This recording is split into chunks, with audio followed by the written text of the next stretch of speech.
is the wonderful Mohamed Tonsy, a queer Egyptian writer and ceramic. Yes, we can have a whoop for him at the end. Their writing has appeared in Mizna, Epoch Press, won a quarterly John Byrne Award, and was shortlisted for the MFest 2021 Short Story Competition. In 2023, Tonsy was the Jamil Ceramics Fellow at the V&A in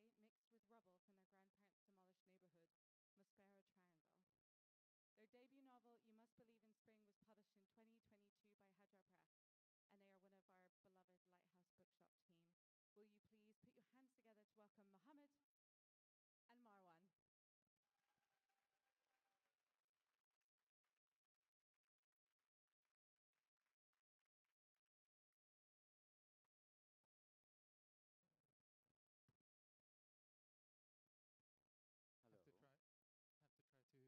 one of our beloved Lighthouse Bookshop team. Will you please put your hands together to welcome Mohamed and Marwan. Braving the really cold weather and the absolute snowstorm that has somehow put all of Edinburgh at a standstill, and for just being patient with us as we had a very quick turnaround between events.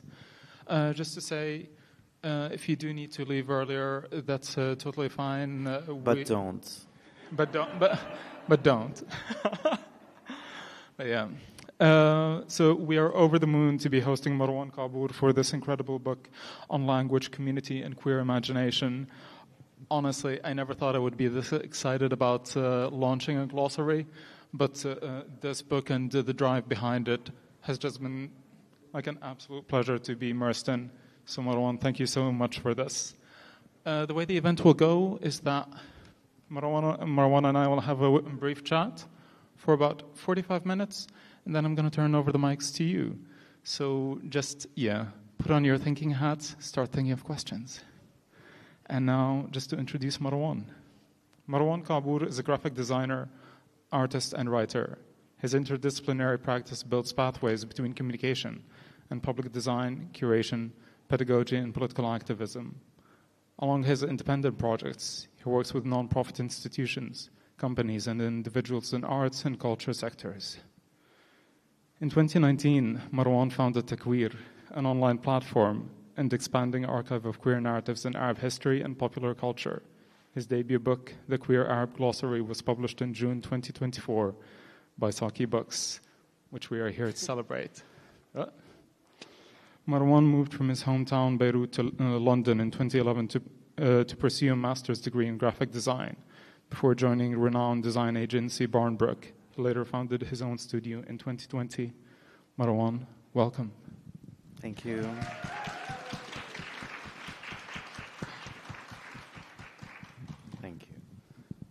So I actually want to start the discussion a little bit before the Queer Arab Glossary. I first came across your work because you starred in a film called Marco, which was directed by Salim Haddad, who's the author of Guapa. If anybody here has read it, we also have a copy of it in the bookshop here. But yes, I was wondering if you can tell us a little bit about that, or was acting a bit of a past life now? Did not expect that question. Yes, so I'm actually a former child actor in Lebanon, where I grew up. From the ages of like 6 to 16, I used to be briefly on TV. And later in my teen years, I was on loads of ads before. And I even considered pursuing an acting as a profession before my father, who is a theater graduate, made a plea to me. He's like, do you remember how poor we were growing up? Are you sure you want to be as poor? And rightfully convinced me to pursue another creative direction, which I don't regret. But just to say, Marco kind of came out of the blue. Salim Haddad, who's an author, a writer in his own right, had just published Guapa, and he worked on this short story that got picked up to be made into a short film. And it tells the story of an encounter between two men. Ahmed, who is a Lebanese, well-off, London-based city banker kind of guy, and Marco, who is, now I'm going to ruin the plot of the film, but whatever, who is actually a Syrian asylum seeker who turned to sex work to sustain himself. And they have an encounter and they discuss alienation, having lived abroad. And I play the role of Marco, and this predates Takweer, but it doesn't predate the kind of the universe that I was starting to explore, and I think performing as a queer Arab on screen in a very public way was an interesting starting point to all of this, even though I'm not like that's not what I do for a living. Yeah, I don't know. Did I answer the question? You did. Okay. Thank you good. so much. Thanks. And so going up from there, you mentioned Takweer, obviously, which is a platform that archives queer Arab histories, especially ones that have kind of like been forgotten or just purposefully hidden and obscured. So can you introduce that to us? Because it's very much a precursor to what led to... For sure. Takweer is the kind of the mother of this book. This is its first baby. We shot Marco around spring of 2018. I first started Takweer in the end of 2019. The work on the book began in the spring of 2020, so it was all really kind of connected. Takweer is a platform that I describe as a space where I collect, archive, explore, recontextualize, and celebrate queer narratives in Arab history and pop culture.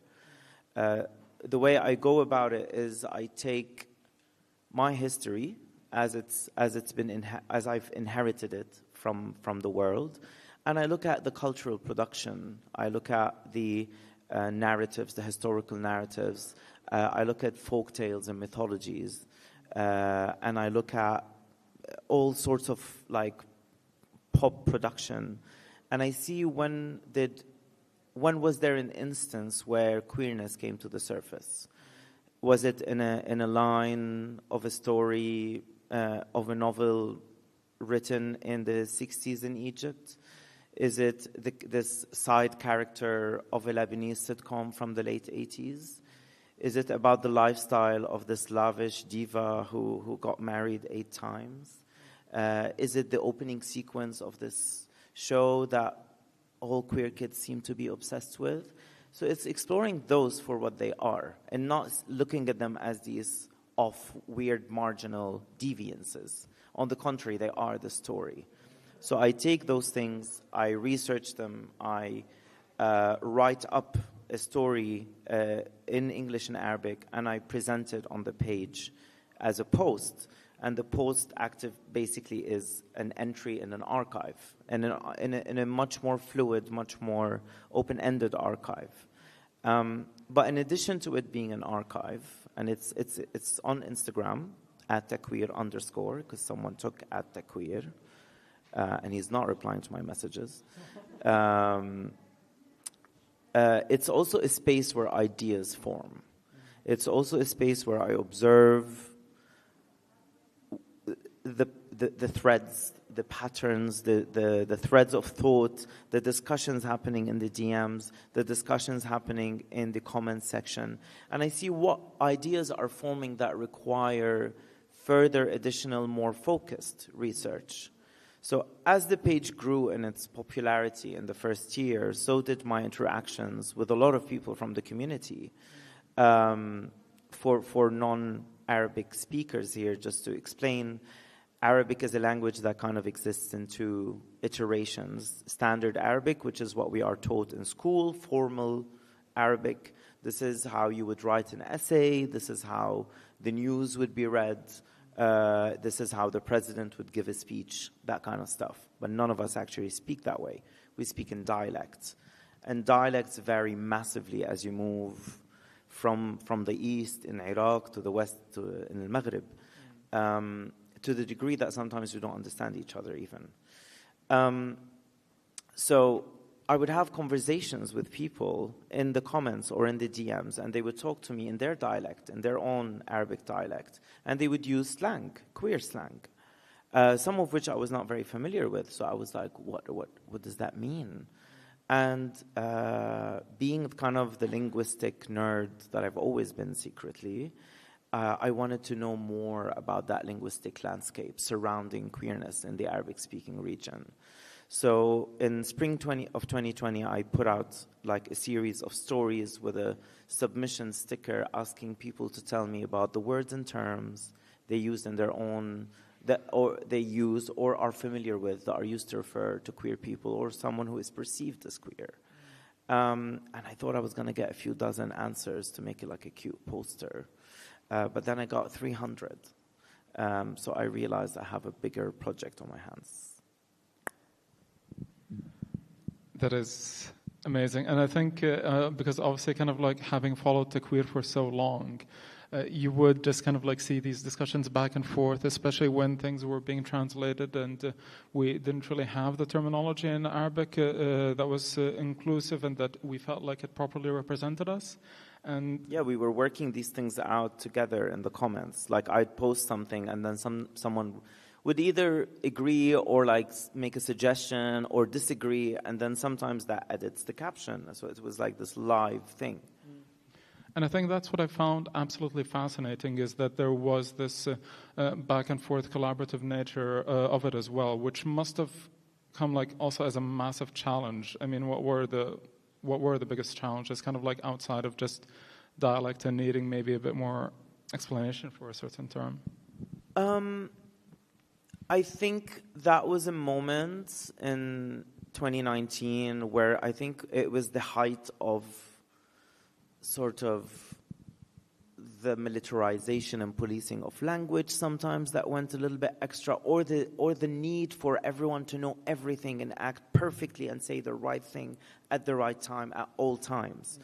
And I was in the midst of it, and I had to be sensitive to not only not just that, I had to be sensitive to so many different layers of identities and identity intersections.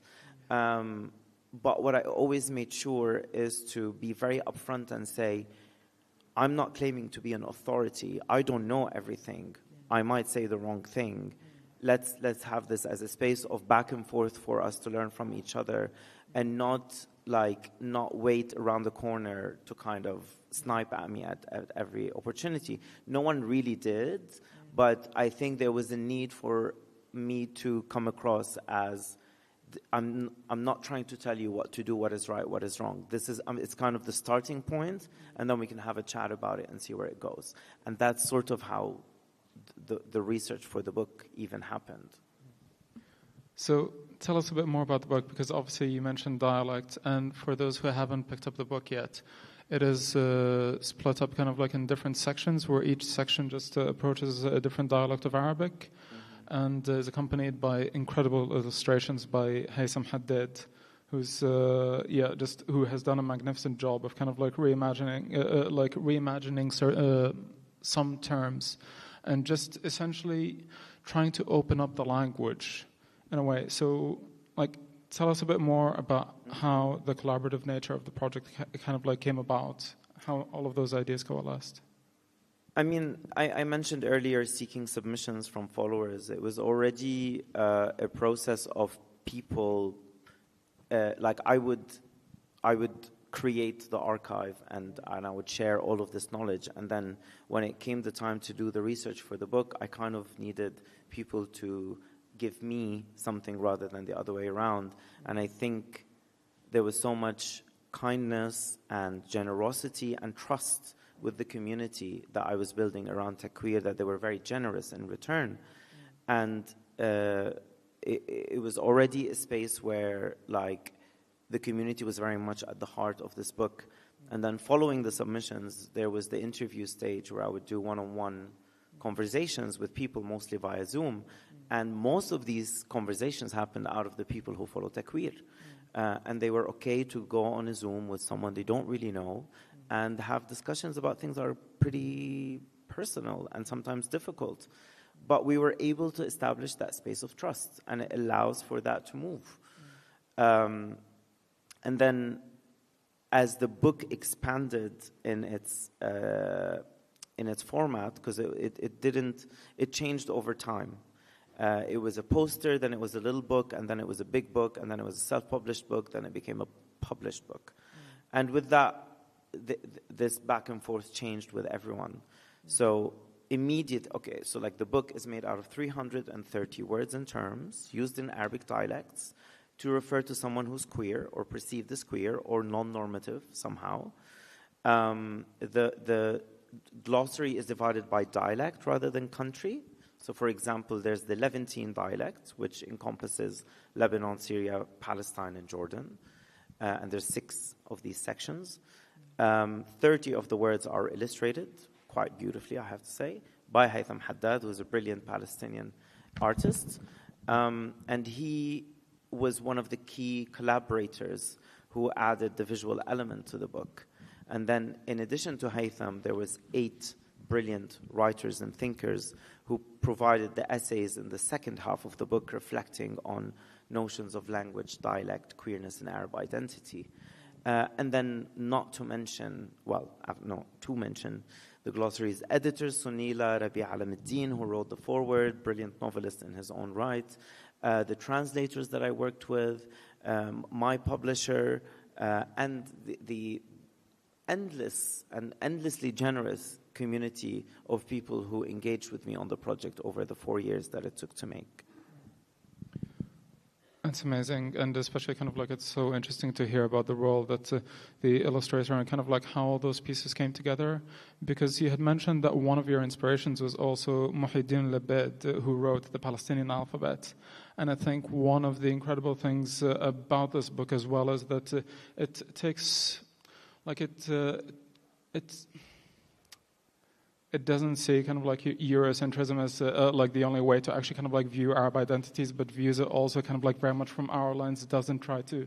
No, like, it ignores it completely. Yeah. And starts from us as the starting point. Exactly, yeah. And which is obviously kind of like what Muhyiddin also kind of like did with the Palestinian alphabet. It's like explored in a very educational way how to, just bring across the letters, the most basic things that we write with, in a way that very much centered our identity and the Palestinian struggle for liberation as well at the center of that.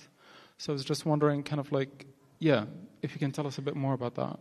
Muhyiddin Labad is a brilliant artist who passed away only last year, one of the pioneers of Arab illustration and design.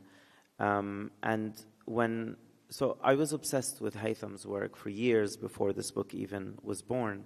I was waiting for like an excuse to work with him, because he has this incredible ability to mythologize the characters that he illustrates. They're very complex and multifaceted and full of emotions. And then I remembered when I was studying in school in Beirut for my design degree, coming across the work of Labad or Hilmi Touni, and them also having this brilliant ability to imagine these fictional characters that exist in our collective consciousness, but that felt very unique to us and our experience. So with the book, when you add an illustrated element to a glossary, like it's one thing to illustrate a chair or an apple or a deer. It's a different thing to ask someone to illustrate the pigeon keeper, where pigeons are actually penises. And the pigeon keeper is kind of a euphemism for a gay person, but because he loves penis so much, he becomes a pigeon keeper. So like, how do you create a character out of that? How do you create this, this person of contradictions, where the word at its heart is quite derogatory, but there is some kind of tongue-in-cheek cheekiness that we could adopt and enjoy for our own benefit, and have the opportunity to populate the queer imaginary, the queer Arab imaginary, with these mythological creatures, with these almost fairy tale, superhero sort of characters that were born out of words that were so traumatic. And so when I first connected with Haytham and we were talking about the project, I referenced the work of Labad because it was able to do that. And I think Haytham, through his very own unique individual style, was able to embody that as well. So there's 30 of these illustrations, and each one is kind of a character or a scene, and they're individual, beautiful, genius artworks in their own right. Yeah. They are absolutely gorgeous. I would 100% recommend just flipping through it and buying the book as well. But you were just mentioning... It's freezing here. It is very cold. Yeah. But because you were mentioning as well about the roots of the words and kind of like where they come from, and how a lot of them, because a lot of the terms that also do come up in the glossary are pejorative terms and considered slurs about queer people. And like at first it was obviously just like very difficult to read those terms. But I couldn't also help but imagine kind of like a younger queer person just coming across them from a book like this and learning about it in a way that kind of like can just contextualizes it, and confronts how we are viewed, and while celebrating us as well in different ways. And and it would also kind of like at the same time give people the space to start imagining how they want to communicate their own identities and how they want to flirt with others. And so I was just wondering like about the thought process that went into that part of the book as well. So the book is predominantly made out of pejorative terms, but let's not forget the word queer itself was a pejorative term up until not such a long time ago. When I first started the research, the submissions were all populating this extensive spreadsheet. And very, very briefly, very early on, it was very short-lived. I had like 2 columns, in addition to the word, the description, the country of origin, like, is it pejorative or endearing? And I was trying to fit them into these boxes. Then I realized it doesn't work. Like, who am I to decide? Because one person's pejorative term is someone else's endearing term. Meaning is created by who is saying the word, to whom it is being said, what tone or attitude is being used, what context are we in, what place and what geography do we exist in, what time in history are we. All of these things create meaning. So I cannot decide that I'm the authority to tell you good, bad. I will give you the full picture. I will paint the entire landscape and give you as much context as I possibly can and allow you to decide on your positionality. Yes, some of these words are awful. Yes, some of these words are very traumatic and have a lot of baggage, but let's not shy away from it, because by giving you the full story, perhaps I am helping remove the toxins out of these words and giving you the tools of knowledge to allow you to take back control and maybe make something out of it. I absolutely love that. And that was also something that some of the contributors in the essays and you yourself kind of wrote in the intro. And I especially love the idea of the shibboleth.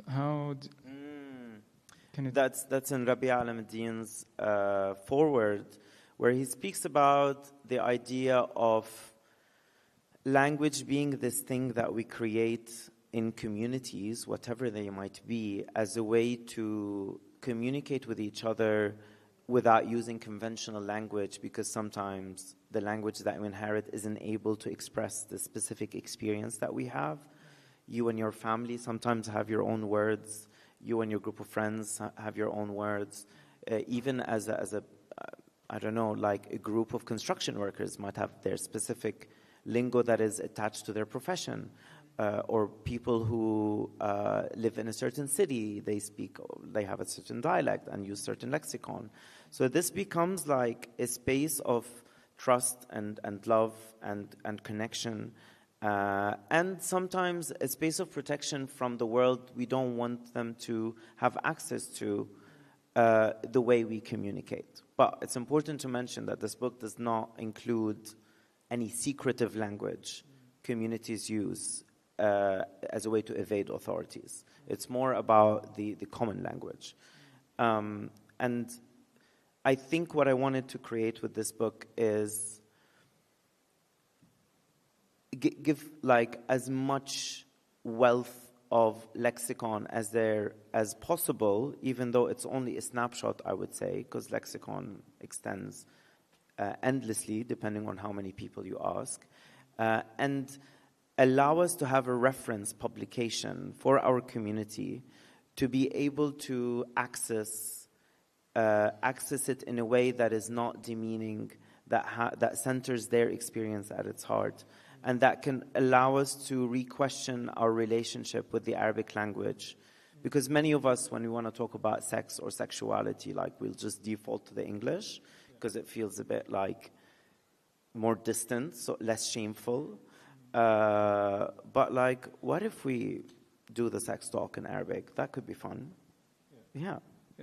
It just kind of like allows for so much more playfulness as well in the whole thing, and especially because like now that we do have almost like references and things to refer back to, we can start extending our imagination a bit more and pushing that a wee bit.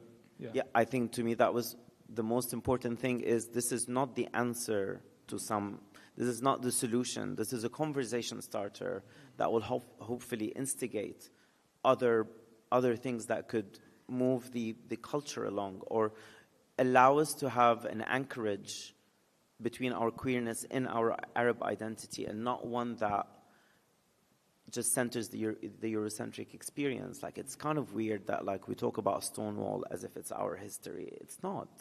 I respect it. I respect the importance of it, but we have work to do in our own culture.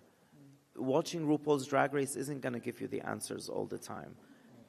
So it's not about ignoring the other, but about saying that our own unique experience of queerness is what will bring our queer liberation to fruition, and not looking elsewhere.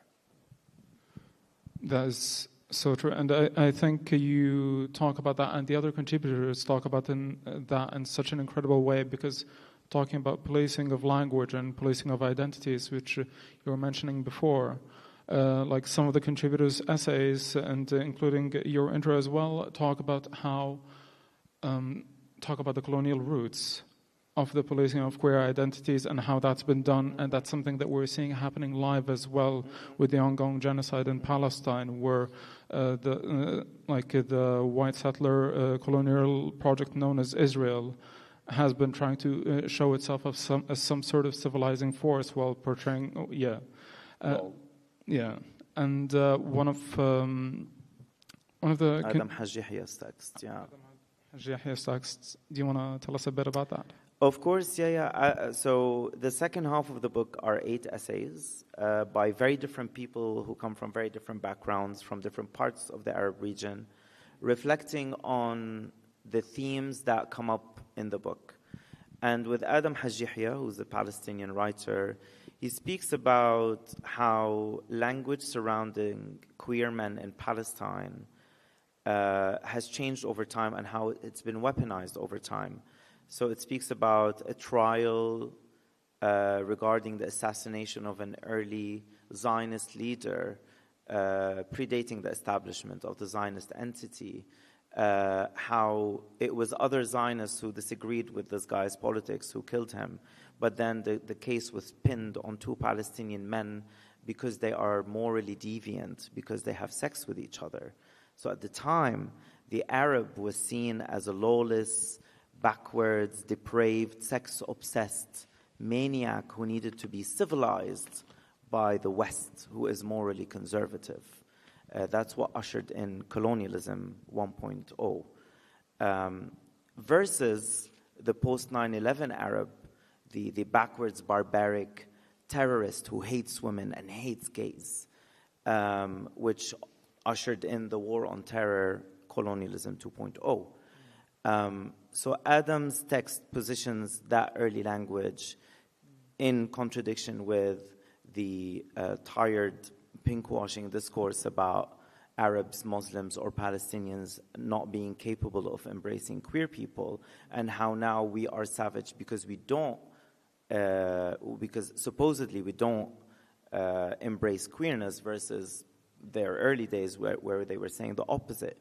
So the problem with this is we must not fall into the traps of allowing them to define how we are perceived, because they don't know, and they're liars, and they're clearly genocidal maniacs who are only interested in demeaning and our humanity and creating a rift and a rupture between our sense of queerness and Arabness, or sense of whatever and Arabness. So that rupture never existed. It existed as much as it does in any other society. We have issues to deal with, I get it, but we will deal with it with our kin, without any kind of parachuted savior. Exactly, and I think that's something also that some of the other contributors in their essays, they pointed out directly about the point that they're not also kind of like trying to harken back to some sort of imagined past where everything was all just rosy. It still confronts the actual realities of like there were always kind of problems, but as you said, we will deal with them with our own kin, between each other, without any sort of Western mediation. And again, that's... I mean, they tried mediation. It's proven to be a massive failure, so maybe just stop. Yeah. Exactly. Kindly. But so I wanted to ask, so like, have you gotten a bit of a sense of people's reaction to the book? Have you gotten like more editions, like more people kind of like throwing more additions to the glossary at you? Oh yes, yeah. I mean, for context, since the middle of September, I've been on a book tour that involved 16 cities so far. So I've gotten a good kind of grasp of people's reaction to it. The new words have definitely come up, but I would say not as much as I thought, which makes me think I did a pretty good job. The reaction has been incredible. Overwhelming, and I think it just shows how much there was a need for additional material to populate the discourse, because there's a thirst and a hunger for it. I was very concerned about publishing this book. I finished working on the book almost around October of last year. But it was created in a moment predating the genocide. But it was born in a moment of genocide. And I was incredibly concerned and very conflicted about releasing the book and celebrating its release in this dark, dark moment. But these discussions and the reception and the feedback that I've gotten from people have allowed me to understand that, for example, like I was in New Jersey like just over a month ago at Rutgers University, and a girl asked me a question at the Q&A. She was Palestinian. And her teacher later told me that this girl hadn't gone to a single social event in over a year. She's just been protesting and organizing because she has lost over 100 extended family members in Gaza. I mean, it was devastating. And then she told me how this talk that I was giving was the first instance where she engaged with others socially and was even talking and asking questions. And then I realized that these discussions have become a space of community gatherings where people are seen for who they are in all of their contradictions, and where they are not expected to justify or explain or feel anything that is outside of their current experience. And the fact that we were able to do this via this book allows me to understand that it has value beyond the obvious. In Bern last week in Switzerland, an Iraqi boy was telling me how the book is helping him repair and mend his relationship with his father that has been damaged since coming out, which is insane. Another person who came up to me at the book signing wanted me to dedicate the book to their father because they wanted to gift it to him when they come out. And I did not expect it to be having this kind of impact. But the fact that it is able to connect with people and allow them to be in touch with their humanity and be at ease with it and not feel afraid of it. Maybe that was my dream. I didn't think it would happen, but I think in some instances it is happening, and that's everything that I could wish for. I think, again, and that points to the incredible job that you did, that the other contributors did, and actually kind of like also helping frame the book.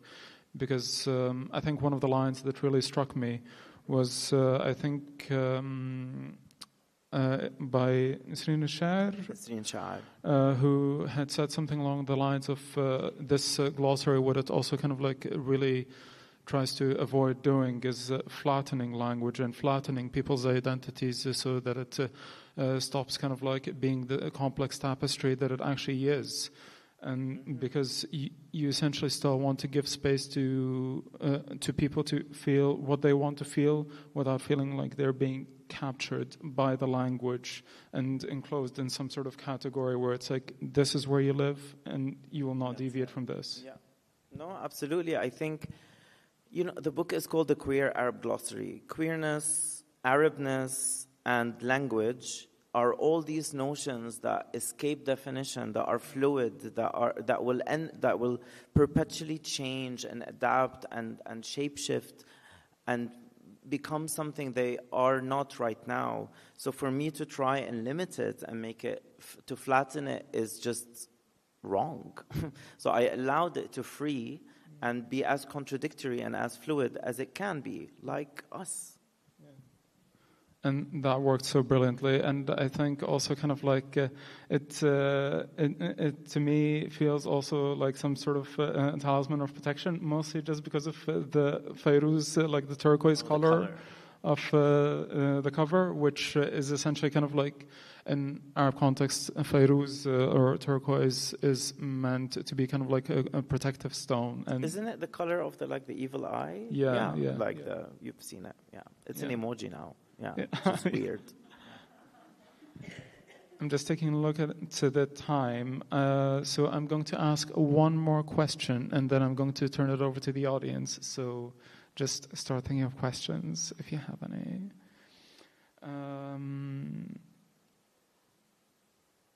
But yeah, so, sorry. Right, and this was actually something that we totally forgot to do. We forgot to kind of also like introduce people to where the name Takweer actually kind of like came from, because you explained in your introduction that it has multiple kind of like roots almost. Do you want to talk about that? Yeah, I mean, I guess coming up, or like the story of the word Takweer is also like you get my kind of fascination with language and why the first project is about language. Around 2017, I saw like a post on Facebook, and it was a graffitied wall in Beirut that said "Queers marru min huna," which translates to "Queers were here," and someone had replied in the comments "Takweer," which is when mostly people of the Muslim faith say Allahu Akbar, which is the Muslim equivalent of Hallelujah or Amen. And so they were like agreeing with the statement being shared. And I think when I saw the word Takweer and the word queer and takbir next to each other, they had a linguistic baby in my head, Takweer. And it was not really Allahu Akbar, it was Allahu Akbar. God is queer. Or not about God in a religious way, but like I want to see the world from queer eyes. So if you're like a bilingual code-switching person like me, the word takweer means to make queer, or to queerify, or to look at with a queer lens. And then later I found out that it actually has meaning in the Arabic language, which is to form in the shape of a sphere, and to kawir shay. And it's also the title of the 81st surah in the Quran, Surah al-Takweer, which is about the Day of Judgment.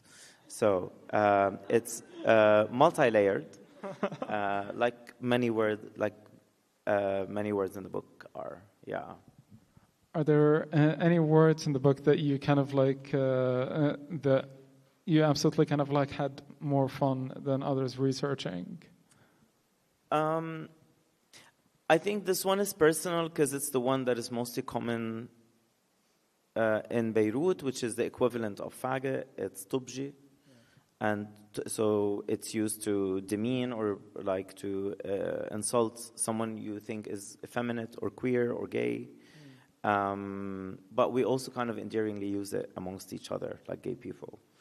And tubji sounds a lot like other words we use in like Lebanese Arabic, khudarji, which means grocer, kindarji, which means shoemaker, niswanji, which means womanizer. So there's like a parallelism there. And then I discovered that, so ji, so tubji, khudarji, niswanji, ji is a suffix from Turkish Ottoman that is used at the end of a word to say this person, their profession is what the word prior to is. So khudarji, khudra, grocery, ji becomes grocer. But what's tubji? And I discovered that top, T-O-P, in Old Turkish Ottoman meant the cannon of the arsenal. So it's the person operating the cannon. And in Old Turkish Ottoman, it started to refer to gay people. And then they don't use it anymore in Turkey, but because we were under the Ottoman Empire, that word remained there, and it's still very popular in Lebanon. So like there's a whole history of the country out of that slur. But another one that I loved, actually it's not a word, it's a collection of words, is there's a lot of words across the book that have to do with water. So someone being liquidy or watery or loose or swaying or touched by water. And it's all, again, to demean people who like walk funny or like are femme. But what I loved is, and there's a specific one, which is a Moroccan word, qaysul ma, which means has been touched by water. And it just kind of dawned on me like how beautiful water is as a metaphor for queerness, as this fluid, limitless, boundless, ever-changing, ever-shifting thing. And it changed my perspective on these words. So like be touched by water, like almost like baptized by gay water, like stunning. So yeah. I absolutely love that. And again, a couple of the essays look at some of the words that are kind of like consistently used to refer to queer people, especially historically, and kind of like really goes deep into those etymologies. But for now, I'm going to turn over the mic to you. So are there any questions in the room? Yes. Let's see if I can make it down from the stage. Sorry. Hello, thank Hello. you. My question is, did you find any dialects in Arabic while you are doing your research richer than others when it came to vocabularies related to queer or queerness? Like the Levant was, like there were more terminologies or, you know, or between one dialect and another? Yeah, Egyptian Masri or Levant or, you know, Khaliji. Sorry. So the 6 sections are Levantine, Gulf, Khaliji, Maghribi, North Africa, Egyptian, Sudanese, and Iraqi. Naturally, the more populated, I mean, obviously the sections that incorporate more countries are the bigger sections, with Sudan, Iraq being smaller and Egypt being such a populous country. Obviously, the lexicon, and the Egyptians love to talk. That's true. You know.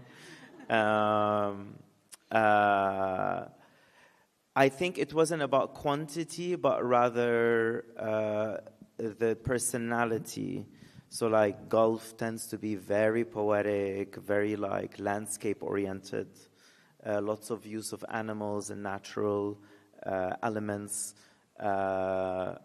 In North Africa, lots of connections to food and cooking, which is very interesting. And then all of these like cultural connotations of understanding colonial roots or other cultural influences. And when it comes to quantity, it's important to say that if I spend the next 15 years continuing this research, going to every region of the Arab world and having these discussions, the book will probably be 20 times bigger, because lexicon is being born on the daily, and there's no way to encompass it, all of it. So it's kind of a snapshot of sorts. Yeah, thanks. I think one of the incredible things was also in your introduction where you talked about language moving visa-free rather than... It does. It bleeds over the border. It doesn't care about the visa. Hi, thank you for this. I was so excited to see that you were coming. Thank you. The question I wanted to ask, because I didn't realize the contributors until I came, and I was like Nisreen Sha'ir, Sophie Khamas, like Saqar al-Mari, and then as well like Fadi Saleh in the book. And I was like, these are academics that I read all of the time, but I wasn't expecting them to be in here. And I wanted to ask a question about like working in parallel between academia and art and producing something more accessible like this. But even like Fadi Saleh, I remember I read one of his work, and like in academia you do have to take pages and pages to explain like taunt and like the history of these terms in a way that you wouldn't in other like trans studies, let's say, or queer studies. So like I had a question that was basically, how can we do more of this? What was the actual process of doing this? Like getting academics involved in an artistic project. Difficult. And maybe like more like what is the power or effectiveness of bringing academics into something artistic or creative in this sense? Thank you for that question. I really appreciate it, because a lot of the frustrations that I had when I first set up Takweer and trying to understand that project was dealing with my inferiority complex when I would be with academics as a non-academic myself. I'm a graphic designer. Sitting in a room with them, and I'm like, I know you're saying smart stuff, but I don't understand a word you're saying. And part of what I did with Takweer is become the mediator, where I would take it upon myself to go through their papers, extract the good stuff that can be accessible to everyone else, and design it beautifully and bring it back in a way that is accessible. And that's the same methodology that I utilize for this book, because these people have something very important to say. I'm not saying they don't. They just sometimes speak in their own jargon that they can only understand. So my role, and this was part of the brief that not all of them are academics, but there's a good chunk of academics, was you're writing a 1,500 almost word text about a specific point, and you're speaking to an everyday person, not someone who is from your circle. And I mean, some of the texts are slightly more academic than others, but I think they're accessible. But most of them were excited, because they're like, oh, we never get to do this. Like Rana Isa told me, like, oh my God, this is the campest piece of text I've ever written. Sophie's text, which is brilliant also, like she was having a lot of fun. And I think it allowed for their knowledge to now be accessible by hopefully everyone. But I hope also it allowed them to understand that they need to kind of loosen things up, because there's a lot more value in letting everyone understand what you're saying rather than having to stick to the seminars or the articles that are in journals behind the paywall, etc., etc. Which is why this book, it was also important for me for it not to be a precious art book, but a relatively affordable mainstream book that you find in any bookstore. Yeah. Thank you so much for that. Any more questions? Yes. Hi. I love this. I got it for my birthday, literally probably like the day it came out. And I was like, how have you found like the perfect present for me? This is incredible. I had a question about like etymology and language, and how I think language around queerness has often been relegated to slang and not been in dictionaries, and like it's kind of a way to other us. And I wanted to know if this was like your way of, because I know like our language has like become popular and like pink-washed and stuff, but is this your way of like legitimizing queer language and making a home for it that's not like a normal dictionary? I think there's... So original desire was to explore this landscape and see what it tells us about us. That's what I was, and I was interested in learning about the etymology of words or the connotations that led to this word to existing. But then there's the byproducts of putting out a work like this. And one of them is, I think, challenging the more recent discourse around language, where we are so obsessed with saying the correct thing that will not hurt anybody's feeling, and sometimes ignoring the fact that we have to deal with the bad stuff too, especially as non-European, non-American person, where a lot of language around queerness seem to be translations of these terms that are born in the West. So that was the reaction. However, there's the other, maybe unintended purpose, which is to shake up that discourse on a more international level, and to say that we must make space for this kind of language that is a bit more tense or frictious. Because yes, I think we also need to look at it with that degree of seriousness that we kind of bestow upon more conventional language. But at the same time, I'm happy for it not to be very formalized, because it needs to always remain in a space where it could be challenged and to change, and for it not to be taken too seriously, I think. Yeah. And I think Sophie Shams's pedagogy of rumors is one of the essays that talks about that very directly as well, because, just about how kind of like in the Arab world, like we are often looking at rumors as a source of knowledge. Yeah. Any more questions?